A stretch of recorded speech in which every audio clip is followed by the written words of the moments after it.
Assalamualaikum anak-anak bunda yang soleh dan soleha.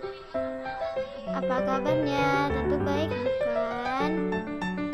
Sebelum mulai pelajaran, lebih baik kita berdoa terlebih dahulu ya.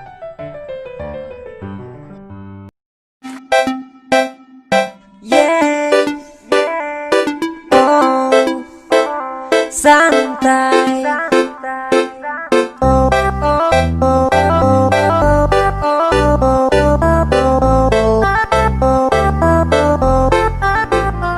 Benarkah surat Al-Falaq bisa untuk memohon perlindungan atau menolak kejahatan? Tujuan pembelajaran.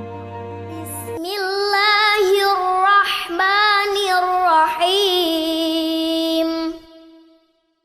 Qul a'udzu birabbil falaq min syarri ma khalaq wa min syarri ghasiqin idza waqab wa min syarri naffatsati fil 'uqad wa min syarri hasidin idza hasad.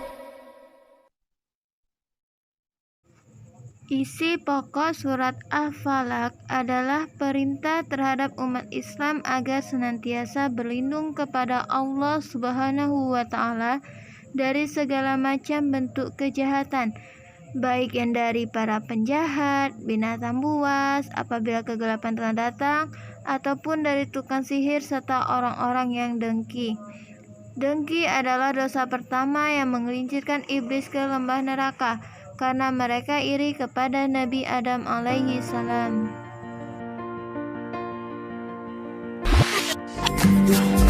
Dengarkan dan simak kisah berikut ini.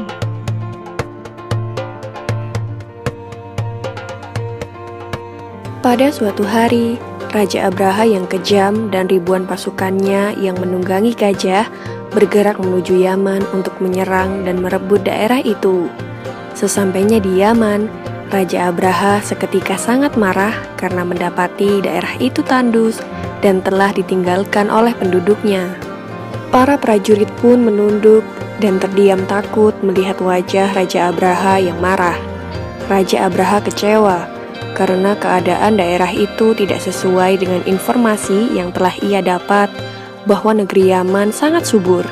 Hasil buminya melimpah dan banyak penduduk yang memiliki harta benda. Dahulu, Yaman memang merupakan sebuah pusat perdagangan yang terkenal.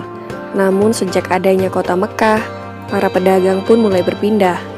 Kini Mekah menjadi pusat perdagangan yang baru. Para pedagang pindah ke Mekah karena di Mekah terdapat bangunan Ka'bah yang merupakan tempat beribadah. Raja Abraha kemudian memerintahkan para prajurit dan rakyatnya membangun sebuah tempat ibadah untuk menyaingi Ka'bah.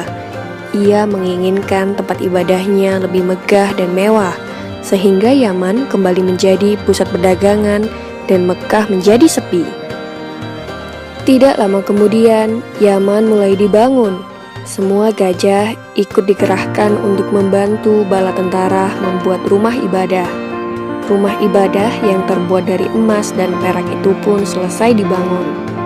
Namun tidak ada seorang pun yang datang beribadah di sana. Raja Abraha pun semakin marah. Raja Abraha berencana menyerang kota Mekah dan memerintahkan pasukan yang menunggangi gajah menuju ke sana. Ketika melewati sebuah peternakan milik Abdul Muthalib, mereka ikut menangkap semua hewan ternaknya. Raja Abraha juga memberitahu Abdul Muthalib bahwa ia hendak meruntuhkan Ka'bah dan memusnahkan kota Mekah. Ketika bangunan Ka'bah sudah terlihat di depan mata, tiba-tiba saja mereka terhenti. Gajah-gajah itu tidak mampu melangkah, kaki-kakinya seperti melekat ke bumi. Berbagai usaha telah dilakukan oleh Raja Abraha dan pasukannya, namun gagal. Gajah-gajah itu ketakutan setelah memandang Ka'bah. Tiba-tiba, langit menjadi gelap gulita. Burung ababil yang berwarna hitam berdatangan dari langit dengan membawa batu kerikil panas dari neraka. Batu itu pun kemudian dilemparkan mengenai Raja Abraha dan para pasukan gajahnya, sehingga mereka seketika binasa. Tidak ada seorang pun yang selamat. Kemudian muncullah sebuah cahaya yang menerangi seluruh penjuru negeri. Cahaya itu datang dari bayi yang digendong oleh Abdul Muthalib yang bernama Muhammad bin Abdullah.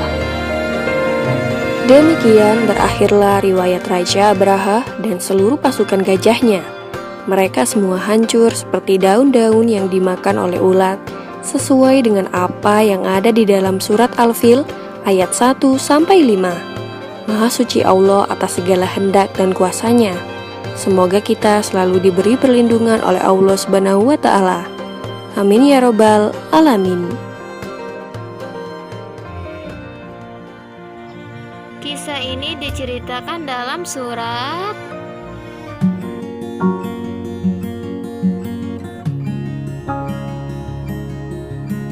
Dengki juga adalah dosa pertama yang dilakukan manusia, yaitu anak Nabi Adam alaihissalam yang bernama Qabil, sehingga tega membunuh saudaranya sendiri yang bernama Habil karena dengki kepadanya. Oleh karena itu, kita dianjurkan untuk membaca surah Al-Falaq tersebut.